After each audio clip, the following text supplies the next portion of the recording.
BC में जिसका कोण बी समकोण है, पहले ही कर दिया, बी क्या है, समकोण है। ए बी 5 है, यानी ए बी कितना हो गया 5, और एंगल ए सी बी कितना हो गया 30 डिग्री। ठीक है, ए सी बी मिडिल वाले को लेते थे, क्लास 9 में हमने बताया है। 30 डिग्री भुजाओं बीसी और एसी की लंबाई ज्ञात कीजिए। बीसी और एसी की लंबाई ज्ञात करना। कैसे ज्ञात करोगे, पहले तो 2 देता था तो एक पाइथागोरस थ्योरम के अनुसार निकाल लेते थे हम लोग। ठीक है, पहले हम लोग क्या करते थे, पाइथागोरस थ्योरम के अनुसार निकाल लेते थे। अब क्या करेंगे, दिमाग लगाओ। इस तरह का क्वेश्चन एक एग्जाम में आएगा और हम टेस्ट में भी जरूर ही पूछेंगे। एक इस तरह का क्वेश्चन याद रखना। ऐसा क्वेश्चन हम लोग का भी आया था 9th में, तो हमको नहीं आता। बोलो कैसे बनाओगे। देखो बहुत सिंपल है, हम यहाँ थीटा के स्थान पे सी ले सकते हैं। ठीक है, तो यहाँ हम क्या करते हैं, कोई भी ऐसा वैल्यू ले, किसका पूछ रहा है, बीसी और एसी का। बीसी बराबर वाट और एसी बराबर वाट। तो यहाँ एंगल ए सी बी जो आपका लाइन होगा 30 डिग्री है, क्या है, दिया है। ठीक है, ये पहला लाइन हो जाएगा स्टेटमेंट। और ए बी 5 दिया हुआ है।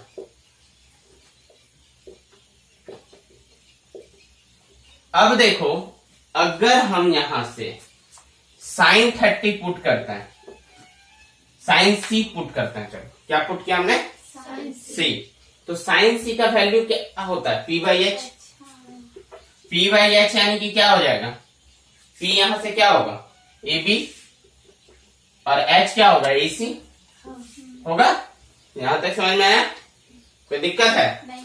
तो हम साइन सी के स्थान पे लिख सकते हैं साइन 30 डिग्री, और ए बी के स्थान पे 5 लिख देते हैं, ए सी को छोड़ देते हैं। साइन 30 का वैल्यू पता है कितना होता है, 1/2। कल तक याद हो जाना चाहिए सबको। और 5/AC। वीडियो अपलोडेड नहीं होगा तो हम देखते हैं, आज अपलोड कर देंगे इसका वीडियो। AC बराबर 10 सेंटीमीटर आ गया वैल्यू। ओके, अब आपको BC का ज्ञात करना। आप चाहो तो यहाँ से आप पाइथागोरस थ्योरम लगा के भी ज्ञात कर सकते हो, लेकिन पाइथागोरस थ्योरम थोड़ा लंबा होगा। ठीक है, तो हमें क्या करना है,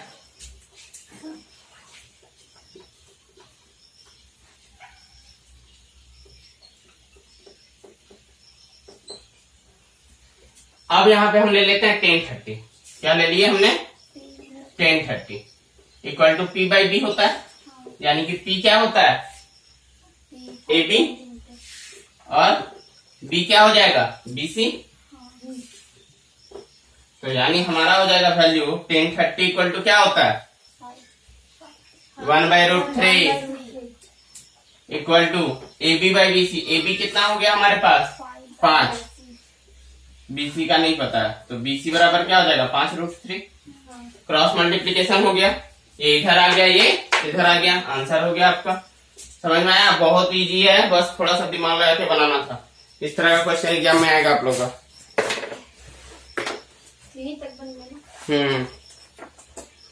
और तीसरा वाला ज्ञात करने के लिए आप पाइथागोरस का भी प्रयोग कर सकते हैं, या आप ऐसे भी बनाइए, कोई दिक्कत नहीं है। और भी इससे आगे बनेगा, नहीं ये खत्म हो गया, इसका यही काम था। इस क्वेश्चन में हमसे पूछा गया था कि बीसी और एसी की लंबाई कितनी है। एग्जाम्पल नंबर 7 आप लोग को बना के आना है। ओके, और example number 8 mind blowing question है, कल इस पर करेंगे और 8.2 पर विस्तृत चर्चा करेंगे नेक्स्ट डे में। एग्जाम्पल नंबर 8 नेक्स्ट क्वेश्चन है, और वेरी इंपॉर्टेंट क्वेश्चन है, पहले बता रहे हैं, VBI क्वेश्चन है, एग्जाम में मैनी टाइम रिपीटेड क्वेश्चन है, जेट board and CBSE both case. देखो sine a minus B equal to 1/2 दिया है हमारे पास, क्या है value, sine a minus B क्या दिया हुआ है, 1/2 है, और कॉस a प्लस बी 1/2 है। साथ में क्वेश्चन में ऐड है कि 0 degree is less than a plus B greater than equal to 90 degree, a is greater than b, then find the value of a और b का मान ज्ञात करें। अब देखो यहाँ तो हम लोग को दिया है, चलो सॉल्यूशन अगर लिखना चाहें हम तो ऐसे लिखेंगे। सबसे पहले दिया है sine a minus B equal to 1/2। अब देखो a माइनस बी यहाँ पे क्या है, a माइनस बी एक थीटा है, ठीक है। a माइनस बी क्या है, यहाँ पे एक थीटा का वैल्यू है। इसी तरह cos a प्लस बी क्या है, ये भी एक थीटा का वैल्यू है, और ये संयुक्त फॉर्म है, ठीक है। ये एक संयुक्त फॉर्म है, अलग अलग नहीं है कुछ। ऐसा मत कर देना कि साइन ए कर देना माइनस साइन बी कर देना, ये गलत हो जाएगा। इसका फॉर्मूला अलग होता है, साइन ए माइनस बी का फॉर्मूला अलग हो जाएगा फिर आपका। Sign A cos B plus cos A sine B, इस तरह करके फॉर्मूला है, क्लास 11 में पढ़ना है। फिलहाल हम लोग को उतना जरूरत नहीं है। ये तो हो गया क्वेश्चंस की बात, ठीक है। लेकिन हम यहां पर बात करना चाहेंगे कि इसका मतलब क्या है। इसका मतलब जनरली टीचर लोग आप जनरली नहीं बताया जाता हम लोगों को, ठीक है। देखो 0 डिग्री a प्लस बी है, वो 90 डिग्री से क्या है, छोटा है, और 0 डिग्री से बड़ा है। ऐसा क्यों, देखो 0 से मान लो सपोज दैट कोई ट्रायंगल है, हाँ मतलब न्यून को ना भैया। हाँ, तो 90 डिग्री ये हो गया, हाँ। ठीक है। अब ये दोनों भुजा जो होगी ए और बी कह रही है, ठीक है, तो ये भुजा जाहिर सी बात है दोनों मिला के 90 डिग्री ही होगी, हाँ। ठीक है, 90 डिग्री ही होगी, जाहिर सी बात है। तो वही इक्वल टू का साइन है, 90 डिग्री से छोटा भी हो सकता है, ठीक है, लेकिन जनरली 90 ही होगा यहाँ पे। अब क्या कह रहा है, ए बी से बड़ा है, ए जो है वो बी से बड़ा है, यानी जाहिर सी बात है कि ए बी के बराबर कभी नहीं है, यानी 45-45 वाला केस पॉसिबल नहीं है। वो जाहिर सी बात है 60-30 हो सकता है, 50-40 हो सकता है, वो तो फाइंड करने के बाद पता चलेगा। इसका आंसर 60-30 ही होगा, देख लेना। आगे देखते हैं, हम यहाँ पे ऐसा लिख सकते हैं क्या, साइन ए माइनस बी को इक्वल टू लिख सकते हैं sine 30 degree. 1/2 equal to sine 30 होता है, मैंने पिछले क्लासेस में आपको पढ़ाया है, क्लियर है। 1/2 साइन 30 होता है। अब यहाँ पे साइन साइन कैंसल आउट हो जाएगा, तो a minus B equal to 30 degree आप दे सकते हैं, ठीक है। आप ध्यान रखना है कि अब आपको यहाँ पे साइन साइन आप डायरेक्ट काट नहीं सकते, ठीक है। साइन साइन आप डायरेक्ट काट नहीं सकते। क्यों नहीं काट सकते हैं, काटेंगे तो फिर हमने बताया था कि sine cot A, question number 11 का जो नेक्स्ट पिछला क्लास में क्वेश्चन था उसमें था कि कॉट और ए क्या दोनों एक दूसरे का मल्टीप्लाई है, गुणज है। नहीं। तो हमने लिखा था असत्य। क्यों लिखे थे, क्योंकि सिंगल कॉट का कोई वैल्यू नहीं है। तो आप यहाँ पर ऐसा तो नहीं कर सकते कि साइन को इधर ले जाओ और साइन साइन को काट दो, ऐसा पॉसिबल नहीं है। तो आपको यहाँ दिखाने की आवश्यकता नहीं है, बहुत बच्चे ऐसे कट सिंबल का प्रयोग करता है, ऐसा ध्यान से नहीं करना एग्जाम में, ठीक है। a minus B equal to 30 हो गया, इसको 1 मान लेंगे, चलो।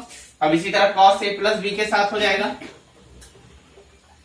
इसका वैल्यू भी 1/2 है, यानी cos a plus B, cos के ही रिस्पेक्ट में हमको देखना है यहाँ भी, तो cos कितना डिग्री हो जाएगा, 60। cos cos कैंसल आउट हो गया, a plus B equal to 60 हो गया। अब a माइनस बी 30 है, इस पे इक्वेशन 2, समीकरण 1 और 2 को हल करने पर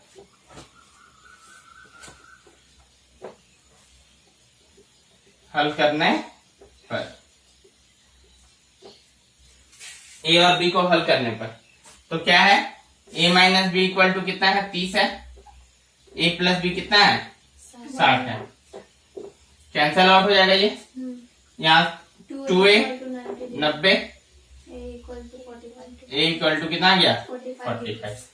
अब यहाँ पर तो कह रहा है कि a b से बड़ा होगा, ऐसा केस कह रहा है, ठीक है। तो देखो a 45 हो गया, तो b कितना होगा, बी भी 45 भाग नहीं बी आपका 30। a minus a plus B 60 है ना, हाँ। तो a plus B equal to 60 करेंगे यहाँ पे, तो b बराबर 60 माइनस a यानी कि 45 होगा, 15 डिग्री आया आंसर।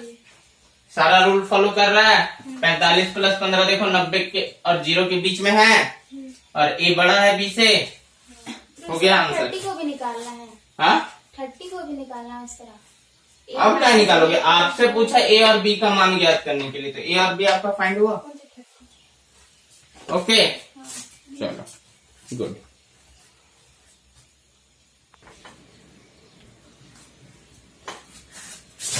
नेक्स्ट क्वेश्चन है हमारा 2 tan square 45 degree plus cos square 30 degree minus sine square 60 degree. I think याद है आप लोगों को। ओके 2 tan स्क्वायर 45 डिग्री का मतलब क्या हो गया? tan 45 का स्क्वायर है। 45 डिग्री का मतलब क्या हो गया? ये पूरे टर्म पे स्क्वायर है ना, प्लस cos 30 डिग्री पर स्क्वायर है माइनस साइन 60 पे स्क्वायर। इस स्क्वायर का मतलब यही होता है, ठीक है, तो कंफ्यूज नहीं होना है। तो 2 इंटू 1 का स्क्वायर प्लस cos 30 कितना होता है? √3/2 साइन 60। अब देखो 2 इंटू ये तो 1 2 ही रहेगा। अच्छा ये देखो प्लस और माइनस में कैंसिल आउट होगा, 0 हो जाएगा। √3/2 3/4 होगा, यहाँ भी 3/4 होगा, कैंसिल हो गया, यानी इक्वल टू आपका 2 आंसर। ठीक है, नेक्स्ट क्वेश्चन के लिए देखते हैं सॉल्यूशन क्या है। cos 45 कितना होता है? 1/√2। sec 30 कितना होता है? 2/√3 और cosec 30 2। ओके अब देखो 1/√2 यहाँ हो गया।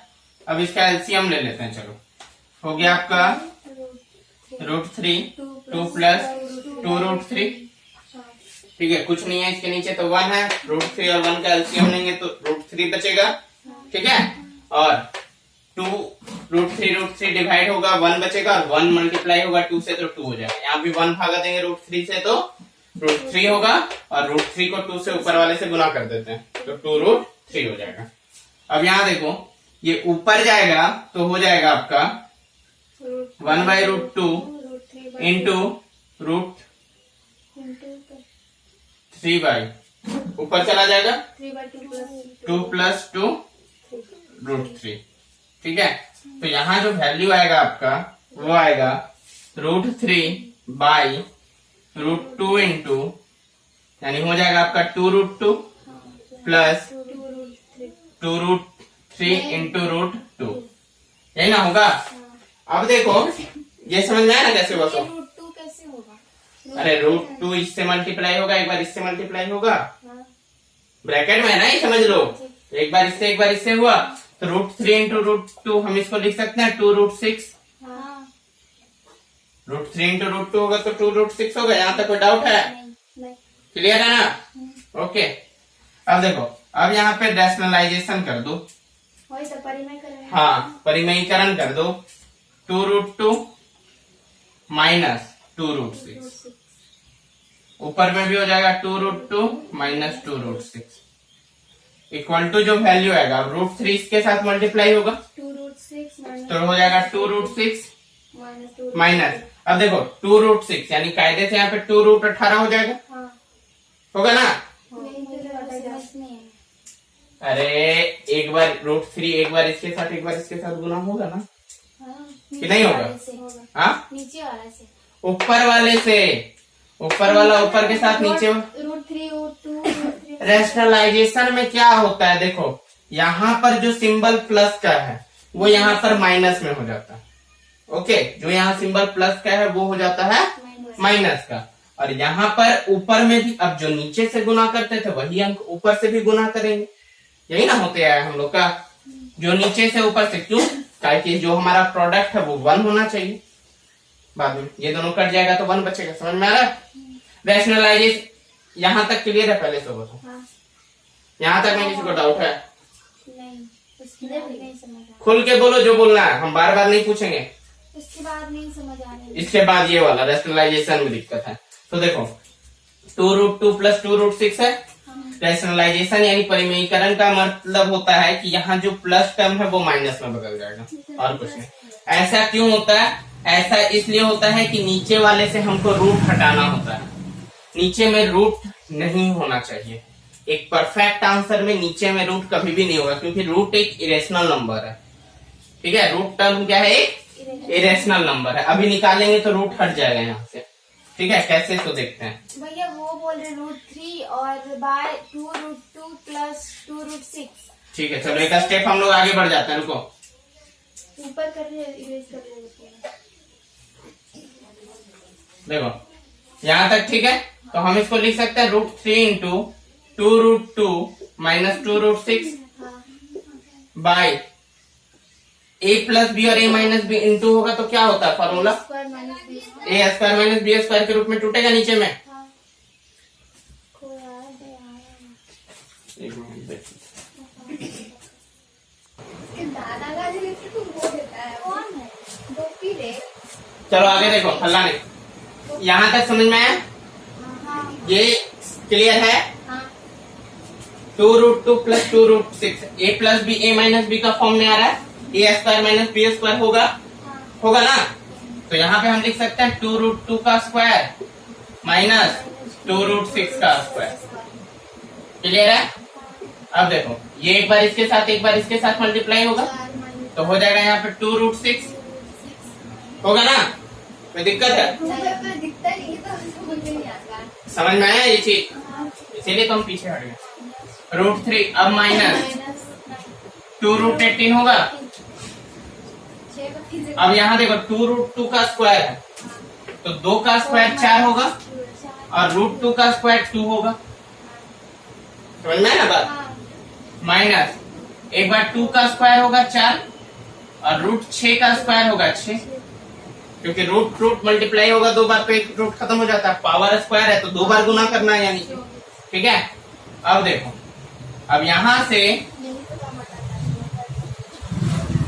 2√6 माइनस 2√18 है तो देखो √6 दोनों में कॉमन है, √6 कॉमन है और 2 भी कॉमन है तो 2√6 बाहर में आ गया, ठीक है। यहाँ क्या बचा 1 माइनस यहाँ क्या बचा तो √3 बचा, क्यों 6 और √3 मल्टीप्लाई होगा तो 18 हो जाएगा। ओके, यहाँ तक कोई दिक्कत नहीं होना चाहिए आप लोग को। अब देखो 4 दूनी 8 माइनस 4 6 24 यहाँ हो गया। अब देखो ये तो ऊपर वाला तो निकल गया हमारा वैल्यू, क्लियर है 1 माइनस √3। अब 8 में से 24 जाएगा तो कितना बचेगा -16। अब हमारा जो वैल्यू रहेगा वो आएगा आपका आंसर, देखो यहाँ 2 से कटेगा ये -8 आएगा, माइनस हम चाहें तो ऊपर भी लिख सकते हैं, माइनस ऊपर चला जाएगा मल्टीप्लाई हो जाएगा तो ऐसा हो सकता है √6 √3 प्लस में हो जाएगा और -1 में हो जाएगा बाय 8 हो जाएगा आंसर। माइनस था, माइनस हम ऊपर कर सकते हैं, ऊपर करके एक बार इसके साथ मल्टीप्लाई एक बार इसके साथ मल्टीप्लाई करेंगे तो 1 के साथ करेंगे तो -1 हो जाएगा, माइनस √3 के साथ करेंगे तो प्लस √3 हो जाएगा। क्लियर है, समझ में आया। पहले एक बार आंसर देख लो, आंसर यही है ना, यही है। ओके, एक बार फिर से समझा देते हैं, अगर डाउट हुआ कोई भी डाउट है तो फिर से समझ में आ जाएगा। cos 45 है, sec 30 है, cosec 30 है। cos 45 1/√3 1/√2, sec 30 हो गया 2/√3, ठीक है। cosec 30 2/1। नहीं भैया रुकिए यहाँ पे 3√2 है माइनस √6 है।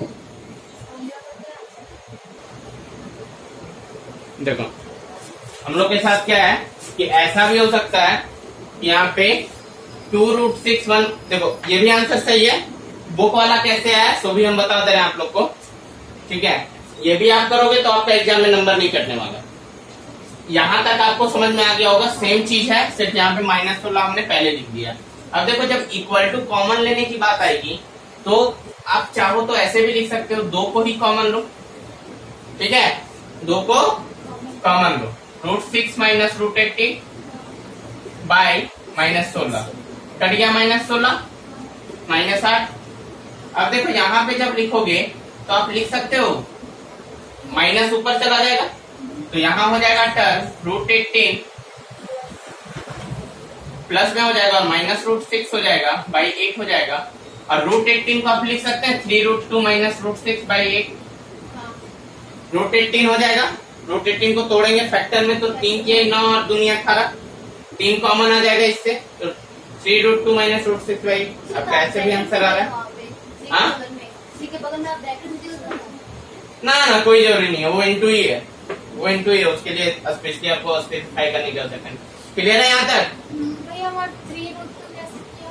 अरे √18 को तोड़ दिए भाई। कॉमन निकला। 3 × 2 होता है, तो 3 बाहर निकलता है स्क्वायर में से पेयर में। तो क्लास 10 में पहुंच गया, लेकिन क्लास 8 वाला सारा सवाल है, क्लास 9 क्लास 8 में है ये। यहाँ तक हो गया। आपका काम है क्वेश्चन नंबर 5 और जो भी क्वेश्चन है बुक से रिलेटेड वो आप लोग को बना के लाना है नेक्स्ट। देखते हैं कहाँ तक बना पाते हैं आप लोग।